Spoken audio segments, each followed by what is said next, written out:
पश्चिम बंगालमध्ये दुर्गापूजेप्रमाणेच रामनवमीला सुद्धा तितकंच महत्त्व आहे।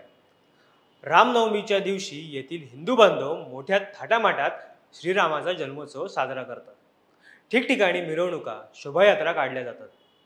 विश्व हिंदू परिषदेसह इतर हिंदू संघटना भव्य मिरवणूक काढण्याच्याही तयारीत आहेत। मात्र हिंदूंचे सण उत्सव आले की काहींच्या पोटात लगेच दुखायला लागतात। पश्चिम बंगालच्या ममता बॅनर्जी यांच्या सरकारने रामनवमी निमित्त निघणाऱ्या शोभायात्रेंवर काही अटी लागू केल्या आहेतच। ते नेहमीच असतं। मात्र त्याआधी केवळ कायदा आणि सुव्यवस्थेच्या काळजीपोटी त्यांनी बंदी सुद्धा घातली होती। हिंदू संघटना जेव्हा कलकत्ता उच्च न्यायालयात गेल्या तेव्हा कायदा आणि सुव्यवस्थेच्या काळजीपोटी धार्मिक कार्यक्रमांवर बंदी घालणे योग्य नाही अशा स्पष्ट शब्दात न्यायालयाने ममता सरकारला फटकारले। रामनवमीवरून पश्चिम बंगालमध्ये काय घमासान सुरू आहे जाणून घेऊया आजच्या व्हिडिओतून। नमस्कार, मी ओमकार मुळे, कॅमेरावर आहेत राहुल धुलप। रामनवमीवरून पश्चिम बंगालमध्ये राजकीय वातावरण चांगलंच तापलेलं दिसतंय। विश्व हिंदू परिषद आणि इतर हिंदू संघटना भव्य मिरवणुका काढण्याच्या तयारीत आहेत। त्याचबरोबर कोणी अशांतता पसरवण्याचा प्रयत्न केल्यास त्याला सोडलं जाणार नाही असा इशाराही ममता सरकारने दिलाय। त्यामुळे अनेकांचे लक्ष हे बंगालमधल्या रामनवमीकडे लागले।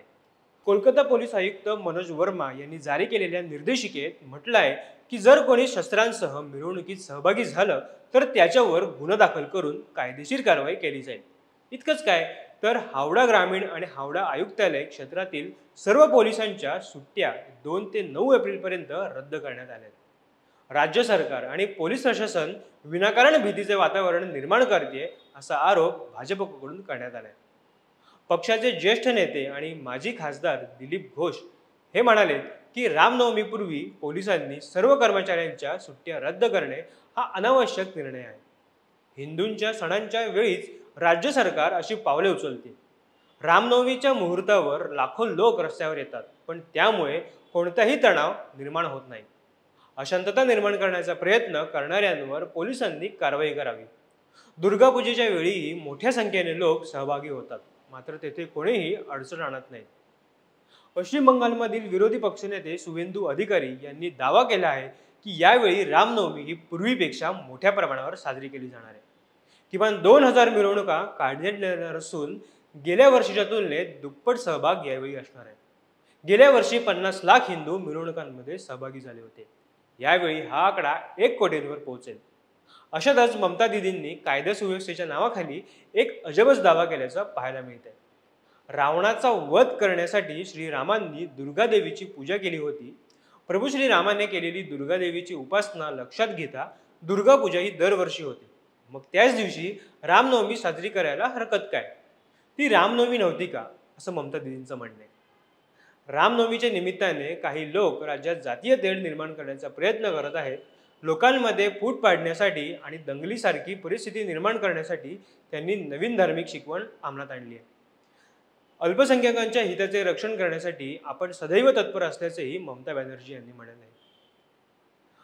आता अशी माहिती आहे की हावडा येथे रामनवमी निमित्त निघणाऱ्या मिरवणुकीला कलकत्ता उच्च न्यायालयाने सशर्त परवानगी दिली आहे।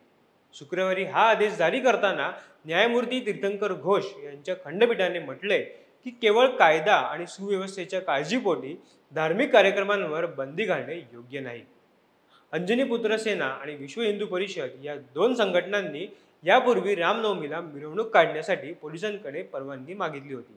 मात्र पोलिसांनी परवानगी नाकारल्याने दोन्ही संघटनांनी उच्च न्यायालयात धाव घेतली होती। न्यायालयाच्या निकालानुसार मिरवणुकीत धातूची शस्त्रे ही ठेवता येणार नाहीत। दोन्ही संघटनांचे मिळून जास्तीत जास्त 1000 लोकच या मिरवणुकीत सहभागी होऊ शकतील। सर्व सहभागींची ओळख आणि नावांची यादी ही पोलिसांना द्यावी लागेल। तसेच प्रत्येक सहभागी व्यक्तीकडे ओळखपत्र असणं हे देखील बंधनकारक असेल।